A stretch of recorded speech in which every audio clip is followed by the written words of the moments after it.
ওমরে ফারুক সালাত শুরু করলেন, ফজরের সালাত, আল্লাহু আকবার। In the mean time Abu Lulu এই খঞ্জর নিয়ে ওমরে ফারুকের বুকের মধ্যে 3টা স্টেবিং করলেন। একটা মারলেন নাভির নিচে, মারার সাথে সাথে পাকস্থলী কেটে গেল। আরেকটা মারলেন পাজরে, পাজর ছিঁড়ে গেল। ইসলামিক লাইফ, জীবন গড়ুন কোরআন সুন্নাহর আলোকে। আজকে আমরা সাইয়েদনা ওমরে ফারুকের বায়োগ্রাফি সম্পর্কে জানবো। ওমরে ফারুক রাদিয়াল্লাহু তাআলা আনহু, the superhero of this উম্মাহ। এই উম্মার সুপার হিরো তিনি, ঠিক কিনা? ওনার মুখের আগে লাঠি চলতো বেশি। সুবহানাল্লাহ পড়বেন না? মাঝে মাঝে লাঠি চালানোরও দরকার আছে না নাই? সাইয়েদনা ওমরে ফারুক আমাদের জন্য অনুপ্রেরণা। Is the real superhero of Muslim উম্মাহ। তিনি এই উম্মার রিয়েল সুপার হিরো। এজন্য ওনার জীবনী থেকে আমরা কিছু শিক্ষা নেওয়ার চেষ্টা করব ইনশাআল্লাহ। পড়েন সাইয়েদনা ওমরে ফারুক কিভাবে ইসলাম ধর্ম গ্রহণ করলেন, কিভাবে বিশ্বনবীর প্রাণের কলিজার টুকরা হলেন, এটা দিয়ে আমরা শুরু করি। আল্লাহ তাআলা সাইয়েদনা ওমরে ফারুকের হৃদয়ের মধ্যে 3টা ধাক্কা মেরেছেন, ইমানের ধাক্কা। আওয়াজ করে বলতে হবে কয়টা? জোরে বলেন তো কয়টা? 3টা ইমানি ধাক্কা। এক হচ্ছে বিশ্বনবীর দোয়ার ধাক্কা। এক কি? দোয়ার ধাক্কা। 2 হচ্ছে সূরা হাক্কা দিয়ে দিয়েছেন আল্লাহ এক ধাক্কা। সুবহানাল্লাহ পড়বেন না? 3 হচ্ছে সূরাতু তাহা দিয়ে আল্লাহ দিয়েছেন আরেকটা ধাক্কা। এই 3টা ইমানি ধাক্কা যখন সাইয়েদনা ওমরে ফারুকের হৃদয়ে লাগলো, উনি পড়তে আরম্ভ করেছেন, আশহাদু আল্লা ইলাহা ইল্লাল্লাহ ওয়া আশহাদু আন্না মুহাম্মাদান আবদুহু ওয়া রাসূলুহু। চিল্লায়ে পড়েন আল্লাহু আকবার। বিশ্বনবী মক্কায় বসে বসে তাহাজ্জুদের সালাত পড়ে আল্লাহর কাছে দোয়া করলেন, আল্লাহুম্মা আইজ্জাল ইসলাম বিআহাব্বির রাজুলাইনি ইলাইক। ও আল্লাহ, 2জন লোকের নাম বলবো, 2জনের দরকার নেই। এই 2জনের একজনকে আপনি ইসলামের সুশীতল ছায়া তলে এনে ইসলামকে বিজয় দান করে দেন। মুহূর্তের মধ্যে দোয়াটা কবুল করে নিয়েছে কে? বিশ্বনবী বললেন, আল্লাহ 2জনের নাম বলবো আজকের দোয়ায়। আবি জাহাল ইবনে হিশাম, হয়তো হিশামের বেটা আবু জাহেলকে আপনি ইসলামের ভিতরে নিয়ে আসেন, কিংবা ওমর ইবনুল খাত্তাব, খাত্তাবের বেটা ওমরকে আপনি ইসলামের ছায়া তলে নিয়ে আসেন। ওমরে ফারুকের জন্য দোয়াটা কবুল করে নিয়েছে কে?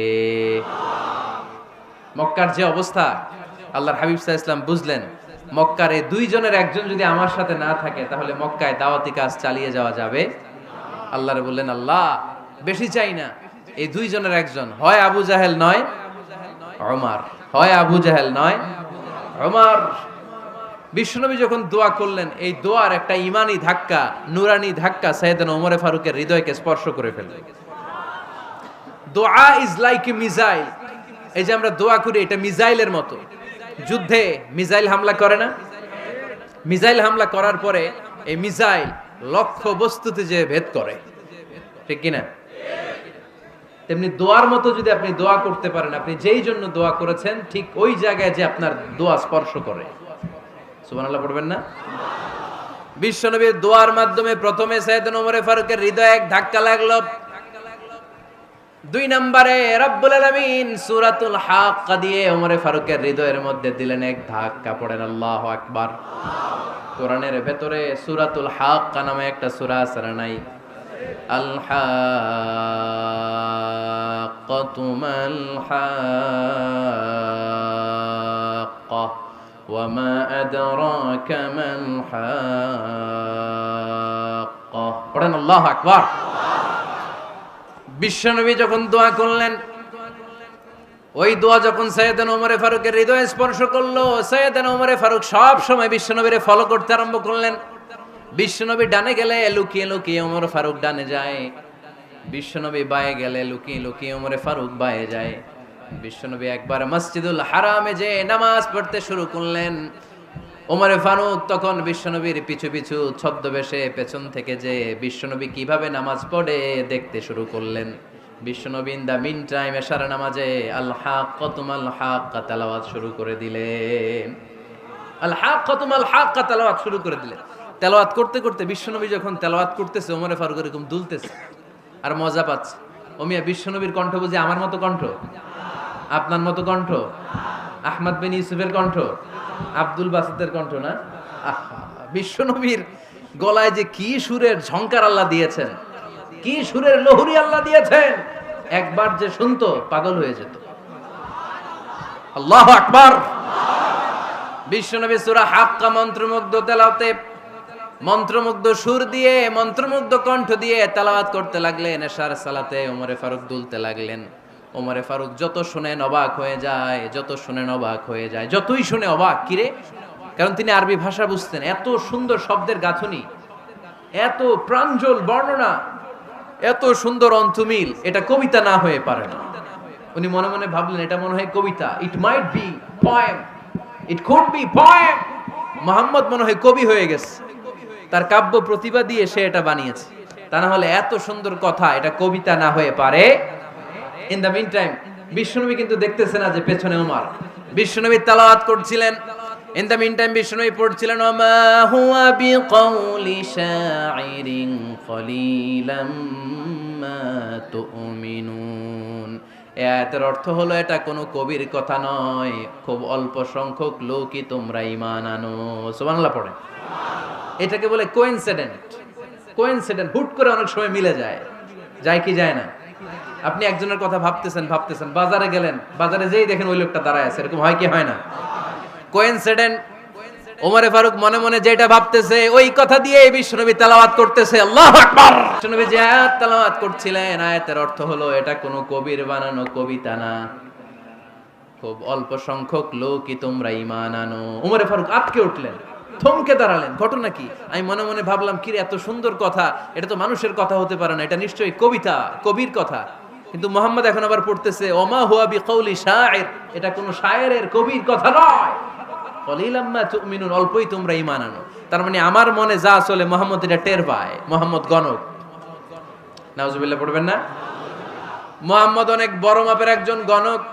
মানুষের হৃদয়ে কি চলে, মনে মনে কি ভাবে, মুহাম্মদ না দেখেও বলে দিতে পারে। ইন দা মিন টাইম বিশ্বনবী পরের আয়াতে পড়লেন ওয়ালা বিকাউলি কাহিনিন কলিলাম মা তাযাক্কারুন। এই আয়াতের অর্থ হলো এটা কোনো গণকের বানানো গণনা নয়, খুব অল্প সংখ্যক লোকই তোমরা উপদেশ হিসেবে এটাকে মানো।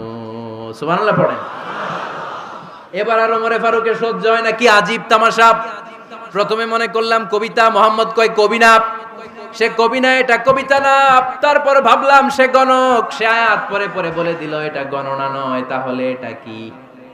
এটা কি কবিতাও না, গণনাও না, তাহলে এটা কি? বিশ্বনবী তখন বললেন তানজিলুম মির রাব্বিল আলামিন। সুবহানাল্লাহ পড়েন। পরের আয়াত ছিল তানজিলুম মির রাব্বিল আলামিন।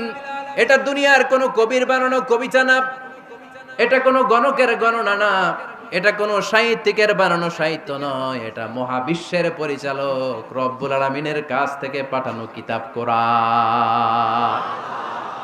সূরা হাক্কার ধাক্কায় ওমরে ফারুক কাইত। প্রথমে ধাক্কাটা লাগলো যে দোয়া। বিশ্বনবী তাহাজ্জুদে কেঁদে দোয়া করলেন, আল্লাহ হয় আবু জাহেল রে দিবা নাইলে ওমর রে দিবা। ওই দোয়া ওমরে ফারুকের হৃদয়ে ছোঁয়া লেগেছে। এরপর হাক্কা, সূরাতুল হাক্কা দিয়ে দিলে এক ধাক্কা। এই ধাক্কা খেয়ে উথাল পাথাল হৃদয়ের মধ্যে, হায় রে এ কি বাণী, এ কেমন কথা, কে মুহাম্মদ? তারপরও শয়তানের ওয়াসওয়াসা আছে না নাই? আল্লাহ বলে যতই ওয়াসওয়াসা ওমরকে দেয়া হোক, আমি ওমরে ফারুককে এই মুসলিম উম্মতের সেনাপতি বানিয়ে ছাড়বো, আমি সেনাপতি বানাবো। এবার 3 নাম্বার ডোজ। ডাক্তারের কাছে গেলে প্রথমে দেখবেন সিম্পল ডোজ দেয়, নরমাল ওষুধ। এটাতে কাজ না হলে ডোজ বাড়ায়, একেবারে কাজ না হলে অ্যান্টিবায়োটিক মারে, আছে না নাই? আল্লাহ প্রথমে দোয়ার ছোঁয়া লাগালেন, তারপর সূরা হাক্কা দিয়ে ধাক্কা মারলেন। এরপরে রব্বুল আলামিন বলেন এবার 3 নাম্বার ডোজ, সূরা তহা দিয়ে আমি তোমার হৃদয়টারে উজালা বানায় দেব রে ওমর। শয়তান ওদিক দিয়ে ওয়াসওয়াসা, খেলা 2 দিক থেকে চলতেছে। আল্লাহ তাআলা হেদায়েতের রাস্তায় টানছে, শয়তান জাহান্নামের দিকে টানছে। ঘোষণা দেয়া হলো মক্কায়, মুহাম্মদের মাথা কেটে এনে দিলে এত এত স্বর্ণ মুদ্রা দেয়া হবে। ওমরে ফারুক রাজি হয়ে গেলেন। নাঙ্গা তলোয়ার নিয়ে বিশ্বনবীর মাথা কাটার জন্য ছুটলেন। নাউজুবিল্লাহ পড়বেন না? বনু জাহরা গোত্রের এক লোক বলে, আইনা ইয়া ওমর, কই যাও? মুহাম্মদের মাথা কাটতে যাই। আরে মুহাম্মদের মাথা কাটতে যাও? তোমার বোন ফাতিমা বিনতে খাত্তাব আর তোমার বোন জামাই সাঈদ কদ সাবা, এরা তো ধর্ম ত্যাগ করে ফেলছে। এটা তো আমাদের ধর্ম ত্যাগ করে মুহাম্মদের ফলোয়ার হয়ে গেছে। আগে ওমর ঘর সামলাও, পরে মুহাম্মাদের মাথা কাটতে যেও। ওমরে ফারুক অবাক হয়ে গেলেন, তলোয়ার নিয়ে বিশ্বনবীর দিকে না যেয়ে নিজের বাড়ির দিকে চলে গেলেন। বিশ্বনবীর আপন বোন ফাতেমা বিনতে খাত্তাব, বোন জামাই সাঈদ আর খাব্বাব রাদিয়াল্লাহু তাআলা আনহু তিনজন মিলে সূরা তাহা তেলাওয়াত করছিলেন। পড়েন সুবহানাল্লাহ। মক্কায় লুকিয়ে লুকিয়ে দাওয়াত হতো। খাব্বাব রাদিয়াল্লাহু তাআলা আনহু একটা চামড়ার ফলকের মধ্যে সূরা তাহার কয়েকটা আয়াত এনে ওমরে ফারুকের বোন আর বোন জামাইকে শিক্ষা দিচ্ছে, ট্রেনিং দিচ্ছে। সুবহানাল্লাহ পড়েন। লুকিয়ে লুকিয়ে ওমরে ফারুক যখন ঘরে চলে আসলেন, এরা তটস্থ হয়ে গেল। সাইয়েদনা খাব্বাব বিছানার তলায় লুকিয়ে গেলেন। ওমরে ফারুক বললেন, দরজা খোলো। ফাতেমা বিনতে খাত্তাব দরজা খোলার পরে নির্মম ভাবে সাইয়েদনা ওমর রাদিয়াল্লাহু তাআলা আনহু বোনের গায়ে আঘাত শুরু করে দিল। বোন জামাইকে আহত করতে শুরু করলো আর বলতে শুরু করলো, তোরা পাগল হলি কেন? কি আছে ওই মুহাম্মাদের মধ্যে? কি জাদু নিয়ে সে এসেছে? সে যাই বলে লোকজন পাগল হয়ে যায়, সবাই তার উপর কালিমা পড়ে ঈমান এনে ফেলে। কি এমন জিনিস তোদের কাছে আছে যেটা দেখে মুহাম্মদকে তোরা ভালোবাসলি? কি আছে? কি পড়তেছিলি আমারে দেখা। ফাতেমা বলে, ইন্নাকা রিজসুন লা ইয়ামাসসুহু ইল্লাল মুতাহহারুন। ও আমার ভাই ওমর, তুমি নাপাক। তুমি কি? লা ইয়ামাসসুহু ইল্লাল মুতাহহারুন, পবিত্রতা অর্জন না করে এই কোরআন ধরা যায় না। সুবহানাল্লাহ পড়েন। ওমরে ফারুক গোসল করে আসলেন, কারণ ধাক্কা তো আগে কয়েকটা খাইছে। কথা বুঝেন নাই বোধহয়। প্রথমে দোয়ার ধাক্কা, পরে কোন সূরা দিয়ে ধাক্কা? হাক্কা দিয়ে ধাক্কা। 3 নম্বরে এখন আরেকটা ধাক্কা খাবে। গোসল করে আসলেন। ফাতেমা বিনতে খাত্তাব বললেন, গোসল যখন করে এসেছেন, এই নেন। ওমরে ফারুক এবার চামড়ার কাপড়ের মধ্যে সূরা তাহার প্রথম আয়াতের দিকে নজর করলেন। নজর করেই কোরআনের প্রেমে পড়ে গেলেন। পড়েন সুবহানাল্লাহ।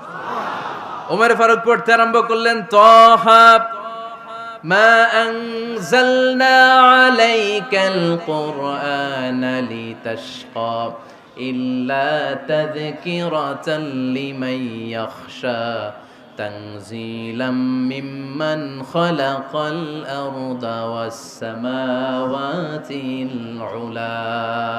সুবহানাল্লাহ পড়েন।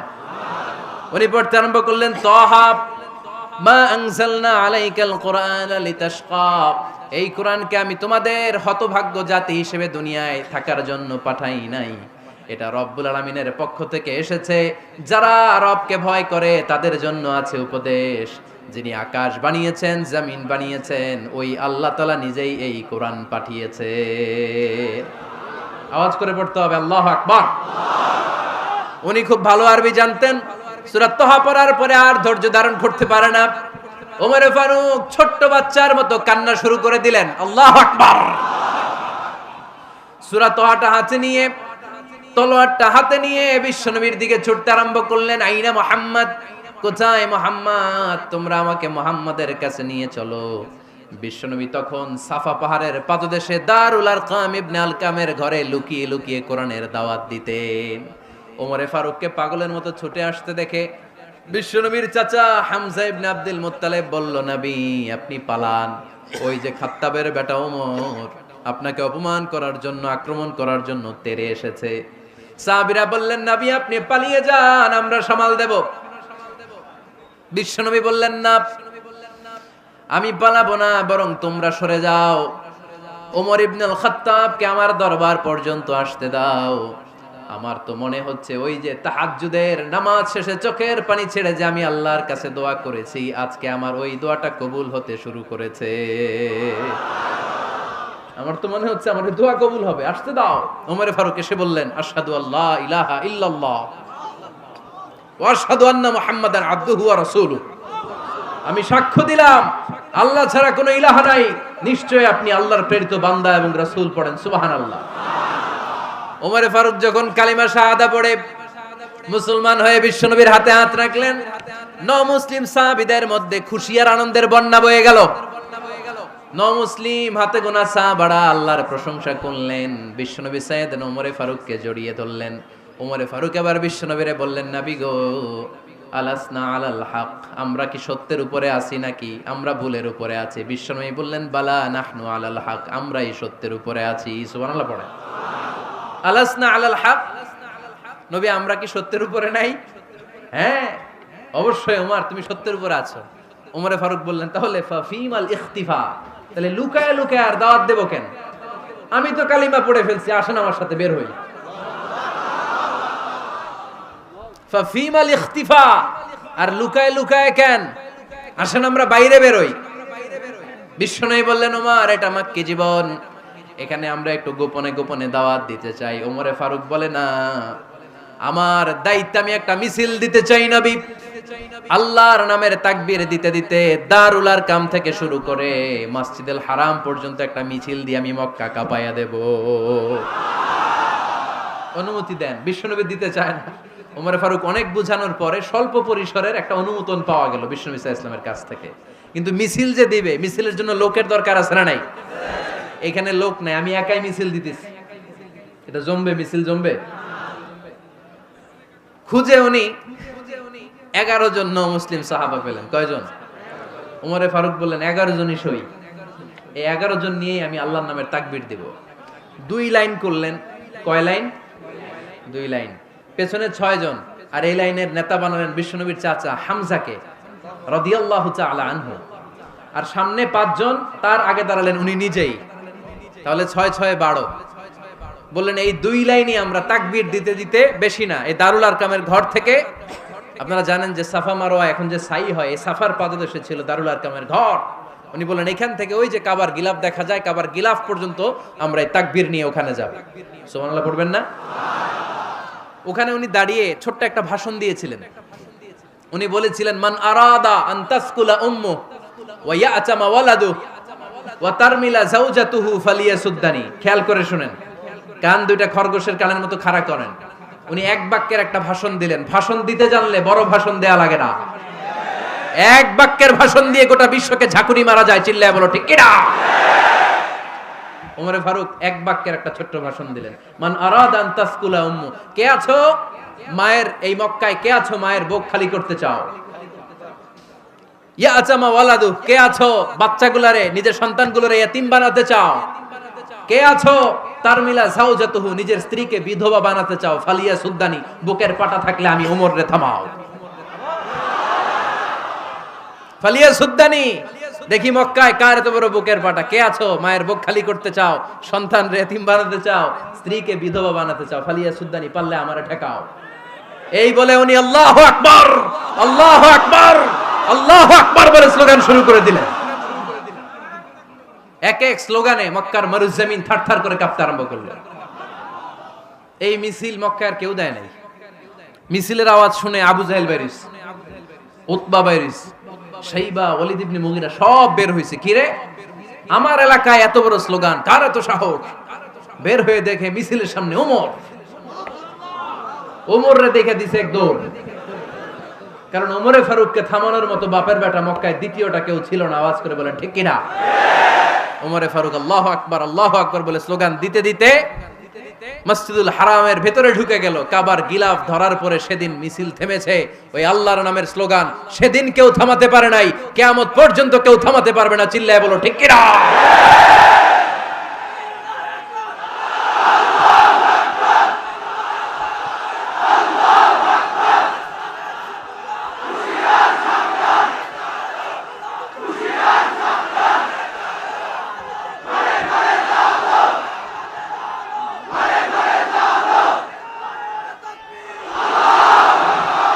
ওই রকম একটা ওমরের দরকার, আমাদের বেশি চাই না। জোরে বলেন ঠিক কিনা? দাও খোদা দাও আমায় আবার ওমর দারাজ দিল, দাও খোদা দাও আমায় আবার ওমর দারাজ দিল, দাও আলীর মতো বীর সেনানি, আলীর মতো বীর সেনানি জাগাতে নিখিল, দাও খোদা দাও আমায় আবার ওমর দারাজ দিল। সুবহানাল্লাহ পড়েন। একটা ওমর লাগবে। চিল্লায় বলেন কয়টা? ওই ওমরের অপেক্ষায় বাংলাদেশ সহ গোটা মুসলিম উম্মাহ। ঠিক কি না? একটা ওমরই যথেষ্ট। আমাদের সেন্ট্রাল লিডারশিপ নাই তো, আমাদেরকে এদিকে লাথি মারলে আমরা ওইদিকে যাই। ওদিক থেকে গুতা মারলে আমরা এদিকে যাই। আমাদের রিপ্রেজেন্টেটিভ, আমাদের প্রতিনিধিত্ব করার মতো কোনো কেন্দ্রীয় লিডারশিপ নেতৃবৃন্দ গোটা বিশ্বে নাই, ঠিক কি না? আমরা সেই ওমরে ফারুকের অপেক্ষায়, আমরা সেই ইমাম আল মাহদির অপেক্ষায়। এই ওমরে ফারুক আমাদের মডেল, ঠিক কি না? থার্ড ইন পজিশন এই পুরা উম্মতের মধ্যে ওনার পজিশন নাম্বার 3। 1 নাম্বার পজিশন বিশ্বনবীর, কার? 2 নাম্বার পজিশন কার? আবু বকর। 3 নাম্বার পজিশন কার? ওমরে ফারুকের। বিশ্বনবী বলতেন লা নবিয়্যা বা'দি, লা নবিয়্যা বা'দি, আমার পরে কোনো নবী নাই। ওয়ালা রাসূলা, আমার পরে কোনো রাসূলও নাই। আমার নবীর পরে আর কোনো নবী আছে? আমার নবীর পরে আর কোনো রাসূল আছে? এই যে কাদিয়ানি যে একটা সম্প্রদায় আছে, এরা কি মুসলিম নাকি অমুসলিম? মুসলিম সম্প্রদায়ের সাথে এদের কোনো সম্পর্ক নাই, চিল্লা বলেন ঠিক কি না? এরা যদি মুসলমান হতে চায়, আমার নবী দ্য লাস্ট মেসেঞ্জার বিশ্বনবীকে খাতামুন নবী হিসেবে সংবাদ সম্মেলন করে গোটা বিশ্বকে জানাই দিতে হবে, তারপরে তাদেরকে আমরা মুসলিম হিসেবে স্বীকৃতি দিব, চিল্লায় বলেন ঠিক কি না? তা না হলে তারা কোন ধর্মের এটাকে জানাই দিতে হবে। No inferiority complex, no identity crisis. Identity ক্রাইসিসে থাকা যাবে না। আপনারা কোন ধর্মের এটা জানায় দেন। আপনারা বিশ্বনবীরও শেষ নবী মানবেন না, আবার মুসলিম বলেও নিজেদেরকে ট্যাগ লাগাতে চাইবেন। সাধারণ মুসলমানরা এটা এই ধোঁকাবাজি মানে না, চিল্লায় বলেন ঠিক কি না? আমার নবীর পরে কোনো নবী নাই, আমার রাসূলের পরে কোনো রাসূল নাই, ঠিক কি না? আল্লাহর হাবিব বলতেন লাউ কানা বা'দি নাবিয়্যুন লাকানা উমর, তবে আমার পরে যদি নবী হওয়ার যোগ্যতা কারো থাকে, আমার ওমরের ওই যোগ্যতা আছে। সুবহানাল্লাহ পড়েন। প্রভু তুমি বলেছো রাসূল দেবে না, বলনি দেবে না ওমর, বলনি দেবে না হামজা তারি, খালিদ বিজয় সমর। প্রভু তুমি বলেছো রাসূল দেবে না, বলনি দেবে না ওমর, বলনি দেবে না হামজা তারি, খালিদ বিজয় সমর। প্রভু তুমি বলেছো রাসূল দেবে না। সুবহানাল্লাহ পড়েন। এজন্য আমরা একটা ওমর চাই। কয়টা? বেশি লাগবে? নেতার মতো নেতা কয়টা লাগে? জোরে বলেন কয়টা? Enough, that's enough. Omar Farooq our superhero. ওনার সাথে বিশ্বনবী সাল্লাল্লাহু আলাইহি ওয়াসাল্লামের মুসাহারার সম্পর্ক ছিল। ওমরে ফারুক যে বিশ্বনবীর শ্বশুর, এটা অনেকে জানেই না। ওমরে ফারুক রাদিয়াল্লাহু তাআলা আনহু বিশ্বনবীর শ্বশুর ছিলেন। এটা আজকে নতুন শুনছেন, কে কে হাত তোলেন? দেখছেন হুজুর? সঠিক বলছি না আমি? অনেকে আমরা জানি না। মাশাআল্লাহ, জানতে লজ্জা নাই, শিখতে লজ্জা নাই। লজ্জা হচ্ছে অজ্ঞতায় আর মূর্খতায়, ঠিক কি না? আমরা শিখতে রাজি আছি। যে কথা বলে আমরা তার ছাত্র। আমার আগে হুজুর কথা বলতেছিলেন, আমরা ছিলাম ছাত্র। এখন আমি কথা বলতেছি, এখন আমরা সবাই হয়ে গেছি ছাত্র, ঠিক কি না? যিনি বলেন তিনি শিক্ষক, বাকিরা আমরা ছাত্র, ঠিক কি না? 4 খলিফার 2 খলিফা, ইসলামের 4 খলিফার 2 খলিফা বিশ্বনবীর মেয়ের জামাই, আর বাকি 2 খলিফা বিশ্বনবীর শ্বশুর। সুবহানাল্লাহ পড়েন। সাইয়েদনা আলী রাদিয়াল্লাহু তাআলা আনহু, সাইয়েদনা উসমান যুন-নূরাইন বিশ্বনবীর মেয়ের জামাই। উসমান রাদিয়াল্লাহু তাআলা আনহুর কাছে বিশ্বনবী 2 মেয়েকে বিয়ে দিয়েছিলেন। একজন মারা যাওয়ার পরে আরেকজন। বিশ্বনবী বলেছেন এরপরে আরেকটা থাকলে ওইটারও বিয়ে দিতাম। সুবহানাল্লাহ পড়বেন না? 2 জন ছিল মেয়ের জামাই আর 2 জন ছিল শ্বশুর। সাইয়েদনা আবু বকর শ্বশুর, বিশ্বনবীর স্ত্রী আম্মাজান আয়েশা রাদিয়াল্লাহু তাআলা আনহার বাবা। বিশ্বনবীর স্ত্রী আম্মাজান হাফসা রাদিয়াল্লাহু তাআলা আনহার বাবা ছিল সাইয়েদনা ওমর ফারুক। চিল্লায় পড়েন আল্লাহু আকবার। জানো তো না পজিশন না? সাইয়্যিদু কুহুলিল জান্নাহ, জান্নাতে যত নারীরা যাবে, নারীদের সর্দারিনী হবে সাইয়্যিদাতুনা ফাতেমা রাদিয়াল্লাহু তাআলা আনহা। এই ফরিদপুরের যত ইয়াং স্টারেরা তোমরা যারা জান্নাতে যাবে, তোমাদের লিডার হবে সাইয়েদনা হাসান আর হুসাইন রাদিয়াল্লাহু তাআলা আনহুমা। আর বয়স্ক মুরব্বীরা যারা জান্নাতে ঢুকবেন, আপনাদের লিডার হবে সাইয়েদনা আবু বকর আর সাইয়েদনা ওমর ফারুক রাদিয়াল্লাহু তাআলা আনহু। সুবহানাল্লাহ পড়তে পারলেন না? ওমর ফারুক এটা সাধারণ কোনো ক্যারেক্টারিস্টিক্স নয়। ওনাকে আল্লাহ তাআলা নলেজও দিয়েছেন, আবার দিনদারিও দিয়েছেন। আমার দিনী ভাইয়েরা খেয়াল রাখবেন, কোনো আলেমের মধ্যে বা কোনো নেতার মধ্যে যদি এই দুইটার সমন্বয় আপনি পান, যে তার জ্ঞানও আছে আবার দিনদারিও আছে, he belongs the knowledge and he belongs the তাকওয়া, সে গোটা বিশ্বকে জয় করে ফেলবে। ঠিক কি না? যার মধ্যে জ্ঞান আছে, যার মধ্যে তাকওয়া আছে, তারে কেউ থামায় রাখতে পারে? ওমরে ফারুককে এই দুই নেয়ামত দিয়ে ধন্য করেছে কে? সহিহ বুখারীর বর্ণনা, বিশ্বনবী সাহাবীদের সামনে একটা স্বপ্নের কথা বলছেন। বিশ্বনবী বললেন, আমি স্বপ্নে দেখলাম আমার আঙ্গুলের ফাঁকা থেকে দুধ বের হচ্ছে, আমি তৃপ্তি সহকারে দুধ খেলাম। খাওয়ার পরে দেখলাম আঙ্গুলের মধ্যে একটু দুধ লেগে আছে। আমার আঙ্গুলে অতিরিক্ত লেগে থাকা দুধটা আমি ওমরে ফারুকের মুখের মধ্যে লাগিয়ে দিলাম। সাহাবারা বললেন, ইয়া রাসূলুল্লাহ, ইয়া হাবিবাল্লাহ, মাযা আওয়ালতা বিহি, এই স্বপ্নের আপনি কি ব্যাখ্যা করলেন, আমরা তো বুঝলাম না। বিশ্বনবী বললেন, আওয়ালতু বিহি আল ইলম, আমি এই দুধ দিয়ে জ্ঞানের ব্যাখ্যা করেছি, কারণ ওমরকে আল্লাহ যেই জ্ঞান দিয়েছে গোটা বিশ্বের কাউকে এত জ্ঞান দেয় না। এজন্য স্বপ্নে যদি কেউ দেখেন যে আপনি দুধ খাচ্ছেন, তার মানে আল্লাহ তাআলা আপনার জ্ঞান বাড়ায় দিবে। ওমরে ফারুককে দুধ খেয়ে অতিরিক্ত দুধের অংশটা বিশ্বনবী আবু বকর রাদিয়াল্লাহু তাআলা আনহুর মুখে দেন নাই, সাইয়েদনা উসমানের মুখে দেন নাই, আলী রাদিয়াল্লাহু তাআলা আনহুর মুখে দেন নাই। স্বপ্নে ওই অতিরিক্ত লেগে থাকা দুধটা বিশ্বনবী ওমরে ফারুকের ঠোঁটের মধ্যে লাগিয়ে দিয়েছেন। এই হাদিস থেকে প্রমাণ হয় আল্লাহ তাআলা জ্ঞানের নেয়ামতে সাইয়েদনা ওমরে ফারুককে ধন্য করেছেন। আবার বুখারীর বর্ণনা, বিশ্বনবী সাল্লাল্লাহু আলাইহি ওয়াসাল্লাম আরেকটা স্বপ্নের বর্ণনা দিচ্ছেন। তিনি বললেন, তোমাদের সবাইকে স্বপ্নে আমার সামনে দাঁড় করানো হলো। আমি দেখলাম তোমাদের কারো জুব্বা নাভি পর্যন্ত, কারো জুব্বা হাঁটু পর্যন্ত, কারো জুব্বা টাকনু পর্যন্ত। ওমরে ফারুককে যখন স্বপ্নে আমার সামনে দাঁড় করিয়ে দেয়া হলো, আমি দেখলাম ওমরের জুব্বা এত লম্বা, ওমর টেনে হিচড়ে তার জুব্বা নিয়ে সামনে হেঁটে যাচ্ছে। সাহাবারা বললেন, ফামাযা আওয়ালতা বিহি ইয়া রাসূলুল্লাহ, ও আল্লাহর রাসূল, এই স্বপ্ন দিয়ে আপনি কি বুঝাতে চাইলেন, আমরা কিছু বুঝলাম না। বিশ্বনবী বললেন, আউয়ালতু বিহি আদ-দীন, আমি এই হাদিসের দ্বারা দ্বীনের ব্যাখ্যা করলাম, যার জামা যত লম্বা তার দ্বীনদারি তত বেশি। সুবহানাল্লাহ, আসতে পড়েন। স্বপ্নে দেখলেন কোন সাহাবীর জুব্বা নাভি, কোন সাহাবীর হাঁটু, কারোটা টাকনু, কিন্তু ওমরে ফারুকের জুব্বা এত লম্বা, ইয়াজুরু থাওবাহু, তিনি তার জুব্বা টেনে হিচড়ে যাচ্ছেন। বিশ্বনবী বললেন, এটা দ্বারা আমি দ্বীন, আমি তাকওয়া, দ্বীনদারি, তাকওয়া, এটার ব্যাখ্যা করেছি। তার মানে ওমরে ফারুকের তাকওয়ার সামনে সব তাকওয়া পানি হয়ে যাবে। কোন সুবহানাল্লাহ। আল্লাহ তাআলা সাইয়েদনা ওমরে ফারুককে দ্বীনের জ্ঞান দিয়েছেন, তাকওয়া দিয়েছেন। যুবক ভাইরা, যাকে আল্লাহ তাআলা দ্বীনের জ্ঞান দেয়, যাকে আল্লাহ তাআলা তাকওয়ার এই গুণ দিয়ে সমৃদ্ধ করে, তার জন্য গোটা বিশ্বের সব দরজাগুলোকে ওপেন করে দেয় কে? কত বড় মুত্তাকি ছিলেন সাইয়েদনা ওমরে ফারুক। মদিনার সমাজে কয়জন মুনাফিক ছিল বিশ্বনবী ছাড়া কেউ বলতে পারতেন না। বিশ্বনবী কোন সাহাবীকে মুনাফিকদের লিস্ট দিয়ে যান নাই, একজন সাহাবী ছাড়া। দেখি কেউ বলতে পারেন কিনা ওই সাহাবীর নাম? কি নাম?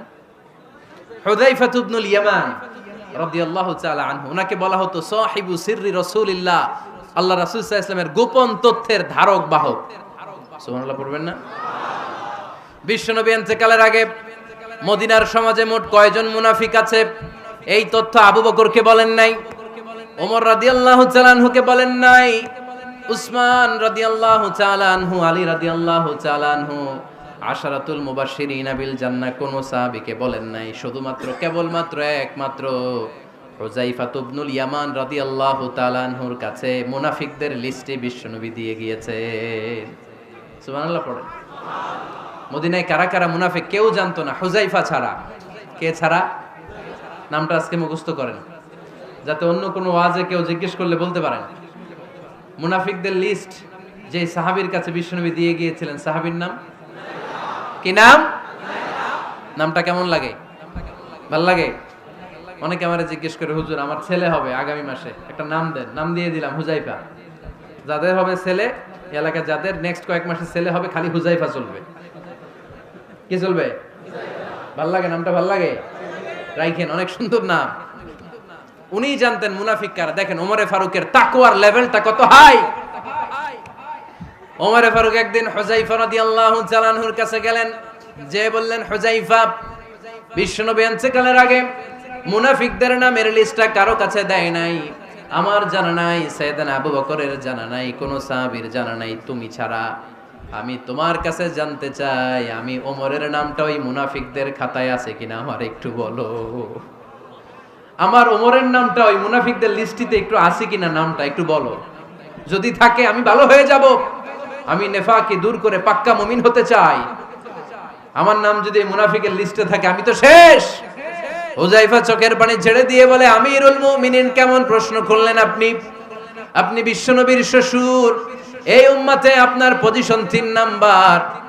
আপনারে মুনাফিকরা ভয় পায়, শয়তান আপনারে ভয় পায়। আপনি জান্নাতে সব বয়স্ক লোকদেরকে নিয়ে জান্নাতের মধ্যে আগে আগে ঢুকবেন, কেমন করে মুনাফিকদের কাতারে আপনার নাম থাকতে পারে ওমর? সুবহানাল্লাহ পড়ে। কি বিনয়ী, কি তাকওয়া। হুযায়ফাকে যে ধরতেন, হুযায়ফা একটু বলো না আমার নামটা মুনাফিকদের লিস্টিতে আছে কিনা। ওমরে ফারুকের যদি এই টেনশন থাকে যে আমি মুনাফিক হয়ে গেলাম কিনা, আমাদের এই টেনশন থাকার দরকার আছে না নাই? হ্যাঁ, যেন সব সময় আল্লাহর কাছে দোয়া করতে হবে, আল্লাহ তুমি নেফাকি থেকে আমাদেরকে বাঁচাও। আরো জোরে পড়েন আমিন। ওমরে ফারুক রাদিয়াল্লাহু তাআলা আনহু আমাদের সুপার হিরো, আমাদের সবাই বলেন আমাদের। উনি কত বড় সুপার হিরো শুনেন। উনি জুমার খুতবা দিচ্ছেন। কি দিচ্ছেন? মসজিদে নববীতে খুতবার মাঝখানে হঠাৎ বললেন, ইয়া সারিয়াতাল জাবাল, ইয়া সারিয়াত ইবনে জানিমিল জাবাল। এই কথা বলেই আবার খুতবা দিতে শুরু করলেন। ওনার এই ইয়া সারিয়াত ইবনে জানিমিল জাবালের সাথে আগের কথারও কোনো মিল নাই, পরের কথারও কোনো মিল নাই। জুমার নামাজের পর মুসল্লি সাহাবারা ধরলেন, বললেন, ইয়া আমিরাল মুমিনিন। খুতবার মাঝখানে হঠাৎ করে ইয়া সারিয়াত ইবনে জালিমিল জাবাল বলে আপনি চিৎকার করলেন কেন? আপনার এই বাক্যের সাথে আপনার খুতবার আগের বাক্যের কোনো মিল নাই, আপনার খুতবার পরের বাক্যেরও কোনো মিল নাই। এই কথা আপনি কারে বললেন, কারে উদ্দেশ্য করে বললেন? এই কথার তাৎপর্য কি আমাদেরকে বুঝিয়ে বলেন। ওমরে ফারুক বললেন, আমি যখন খুতবা দিচ্ছি আমি দেখতে পেলাম ওই যে কয়েক মাস আগে আমি আমার মুসলিম সেনাবাহিনী পারস্যে আক্রমণের জন্য পাঠিয়েছি, বর্তমান ইরান, ইরানের ওই বিশাল এলাকাতে পারস্যে আমি আমার ব্যাটালিয়ন পাঠিয়েছি। আমি হঠাৎ করে দেখতে পেলাম আমার মুসলিম বাহিনীর সেনাপতি যুদ্ধের এক পর্যায়ে তার ডানে আছে উপত্যকা, বায়ে আছে পাহাড়, সে পাহাড়ি রাস্তা ছেড়ে দিয়ে উপত্যকার দিকে যেতে শুরু করেছে। আমি দেখতে পেলাম আমার মুসলিম বাহিনী যদি উপত্যকার দিকে ছুটে বেড়ায়, কাফির মুশরিকরা আমার মুসলিম বাহিনীকে কচুকাটা করে ফেলবে। তাই আমি এখান থেকে তাদেরকে কমান্ড দিয়ে বলেছি, ইয়া সারিয়াতাল জাবাল, উপত্যকার দিকে নয় পাহাড়ের দিকে যাও, তাহলেই তোমাদের বিজয় নিশ্চিত হয়ে যাবে। উপত্যকার দিকে যেও না, ইলাল জাবাল, ইলা সারিয়াতিল জাবাল, পাহাড়ের দিকে ছোট। সাহাবারা অবাক, ঘটনা কি? উনি বসে আছেন মদিনায় মসজিদে নববীর মিম্বারে দাঁড়িয়ে, উনি যদি ইয়া সারিয়াতাল জাবাল বলে এটা কি ইরানে যাবে নাকি? ও মিয়া, তখনকার সময়ে বর্তমানের মতো মোবাইল ছিল নাকি, ইন্টারনেট ছিল নাকি, কিছু ছিল? খালি মুখে আমি যদি বলি ইয়া সারিয়াতাল জাবাল, এটা ইরানে যাবে, ইন্ডিয়া যাবে, ঢাকায় তো যাবে না, ফরিদপুর শহরেই তো বসবে না, ঠিক কিনা? কিন্তু এটা আমিরুল মুমিনিন, বিশ্বাসী সাহাবারা বিশ্বাস করে নিল। কিছু মুনাফিক ছিল, এরা কয় না ঝামেলাস, এটা তো সম্ভব না। এক কাজ করি, এই সেনাপতি যখন বিজয়ী বেশে মদিনায় ফিরে আসবে আর আমরা ধরবো। এরা দিন গুনতে লাগলো, এই সেনাপতি মুসলিম বাহিনী নিয়ে পারস্য জয় করে কবে ফিরে আসবে। এই মুনাফিকের দলগুলো কখনো সেনাবাহিনীকে অভ্যর্থনা জানাতে যেত না, কিন্তু এইবার সবার আগে মদিনার উপকণ্ঠে যে সেনাপতিদেরকে অভ্যর্থনা জানানোর জন্য ফুল নিয়ে রেডি, ফুল নিয়ে দাঁড়ায়। সেনাপতি ঢুকার সাথে সাথে ধরছে, এই সেনাপতি কোত্থেকে আসছো? কয় পারস্য জয় করে আসছি। কয় এমন এমন দিন, জুমার দিন দুপুর বেলা যুদ্ধের মাঝখানে আমিরুল মুমিনিনের কণ্ঠের কোন কথাবার্তা শুনছো নাকি? সেনাপতি অবাক, কয় তোমরা জানলা কেমনে? শুনছি তো। সুবহানাল্লাহ পড়বেন না? আমরা যুদ্ধে একটা ভয়ঙ্কর অবস্থার মধ্যে ছিলাম, পেছন থেকে শত্রু আমাদেরকে আক্রমণ করতে শুরু করে দিল। ডানে যাব না বায়ে যাব, সামনে যাব নাকি পেছনে যাব, রাস্তা খুঁজে পাচ্ছি না। ডান দিকে ছিল আমাদের উপত্যকার রাস্তা, বাঁ দিকে ছিল পাহাড়ি পথ। আমরা সোজা পথ হবে মনে করে উপত্যকার দিকে ছুটতে আরম্ভ করলাম। হঠাৎ করে আমিরুল মুমিনিনের কণ্ঠ বজ্র কণ্ঠে আমার কানের মধ্যে ভেসে আসলো। আমার মনে হলো আমিরুল মুমিনিন কেমন যেন আমাকে কমান্ড দিচ্ছেন আর বলছেন, ইয়া সারিয়াতাল জাবাল, ডান দিকে উপত্যকার পথে নয়, তাড়াতাড়ি পাহাড়ের দিকে সৈন্যবাহিনী নিয়ে উঠে যা। পাহাড়ের দিকে, ডানে না। This is wrong track and this is the right track. ওই দিন যদি ওমরে ফারুকের ওই গাইডলাইন, আমিরুল মুমিনিনের কমান্ড যদি আমি না শুনতাম, আজকে বিজয়ের বেশে ফিরতেও পারতাম না, আমাদের চেহারাও তোমরা দেখতে পেতে না। ওমরে ফারুকের ওই কমান্ড, ওই গাইডলাইন অদৃশ্য থেকে শোনার কারণে ওই পারস্যের মধ্যে আমাদেরকে সেই যুদ্ধে বিজয় দান করেছে কে? দিস ইজ ওমরে ফারুক, দিস ইজ ওমরে ফারুক। বিশ্বনবী বলছেন, ওমর, মা লাকিয়াকা শাইতানু সালিকান ফাজ্জান ইল্লা সালাকা ফাজ্জান গায়রা ফাজ্জিক। ওমর, শয়তান ইবলিস যদি তোমারে কোনো রাস্তা দিয়ে হাঁটতে দেখে, শয়তান ওই রাস্তা রেখে দিয়ে অন্য রাস্তা দিয়ে হাঁটে। সুবহানাল্লাহ। বাড়িতে যায় বললেন, কে বলতেছে? বিশ্বনবী। কার ব্যাপারে? ওমরে ফারুকের ব্যাপারে। শয়তান যদি দেখে যে ওমরে ফারুক এই রাস্তা দিয়ে হাঁটতেছে, শয়তান ওই রাস্তা রেখে দিয়ে অন্য রাস্তা দিয়ে হাঁটে। সুবহানাল্লাহ পড়েন। রাত্রিবেলা আমরা আমাদের বাচ্চা ছেলে মেয়েদেরকে যখন খাওয়াই, বাচ্চারা খেতে চায় না, এরকম হয় আপনাদের ফরিদপুর এলাকায়? হ্যাঁ, এই এলাকায় হয় নাকি?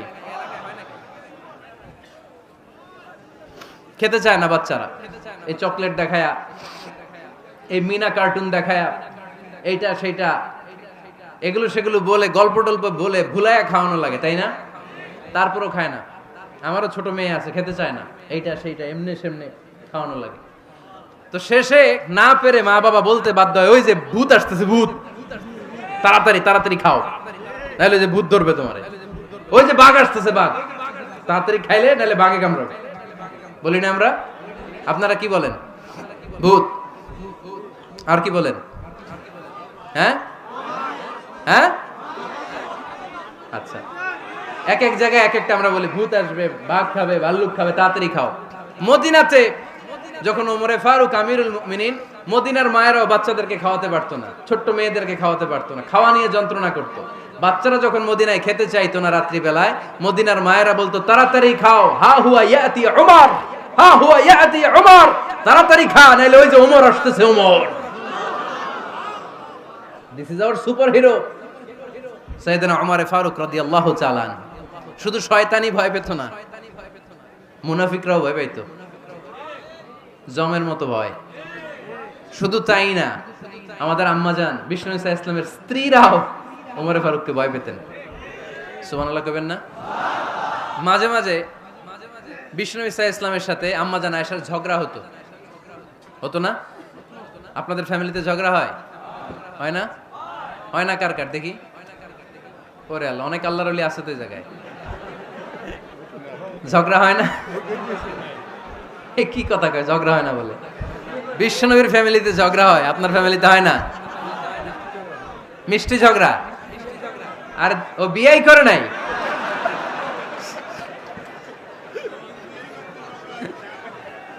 ঝগড়া তো হবেই, দাম্পত্য জীবনের মজাটাই তো এখানে। কখনো ঝগড়া, কখনো আনন্দ, একটু বৃষ্টি, একটু রোদ, একটু হাসি, একটু কান্না, ভালো লাগা, ভালোবাসা শেয়ার করে নেয়া, মিলেমিশে একাকার হয়ে যাওয়া, ঠিক কিনা? তো আল্লাহর হাবিব সাল্লাল্লাহু আলাইহি ওয়াসাল্লামের সাথে আম্মাজান আয়েশার ঝগড়া হতো। তো একদিন ঝগড়া হয়ে দুইজন রেগে আছে। খবরদার, দুইজন রেগে থাকবেন না আবার। একজন রাগলে আরেকজন থেমে যাবেন, কারণ এই ছোট্ট ঝগড়া থেকে এটা অনেক সময় বিচ্ছেদের দিকে গড়ায়। আমার প্রিয় ফরিদপুরবাসী, ভাবি রেগে গেলে আপনি রাইগেন না, ওই দিন আপনি একটু ঠান্ডা থাকেন। আবার আপনি রেগে গেলে, আমার মাইকের আওয়াজ যদি ভাবিরা শুনেন, আপনারা রেগে যায় না, একটু ঠান্ডা থাকবেন। দুইজনে রেগে গেলে তো তৃতীয় বিশ্বযুদ্ধ শুরু হবে, তাই না? একজন রেগে গেলে আরেকজন ঠান্ডা, কারণ এই সামান্য ঝগড়া থেকে ইগোর কারণে এটা বিচ্ছেদ আর ডিভোর্স পর্যন্ত গড়ায়। আর শয়তান এখানে উস্কানি দেয়, কারণ ইমানদারদের ফ্যামিলি ভাঙতে পারলে শয়তান সবচেয়ে বড় খুশি হয়।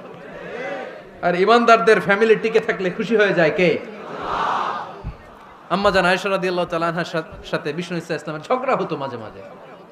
একবার ঝগড়া হলো, বিষ্ণু ইসা ইসলামও রাগ, আম্মা জান আয়েশাও রাগ। তো বিষ্ণু বললেন, আয়েশা ঝগড়া করে আর কতক্ষণ থাকবো, আসো মিটমাট করি। আয়েশা রাদিয়াল্লাহু বললেন, ঠিক আছে মিটমাট করব। তো বিষ্ণু ইসা ইসলাম বললেন, মিটমাটের জন্য কারে ডাকবো? ওমর রে ডাকি। কয় না, ওমর রে না, ওমর গালিজ, ওমর অনেক রাগে, আমার ডর লাগে। কয় তাহলে তোমার আব্বারে ডাকি। কয় ডাকেন। কি খুশি, মেয়েদের মধ্যে অভ্যাসটা আছে না নাই? তাহলে তোমার আব্বারে ডাকি, ডাকেন। ডেকে নিয়ে আসা হলো।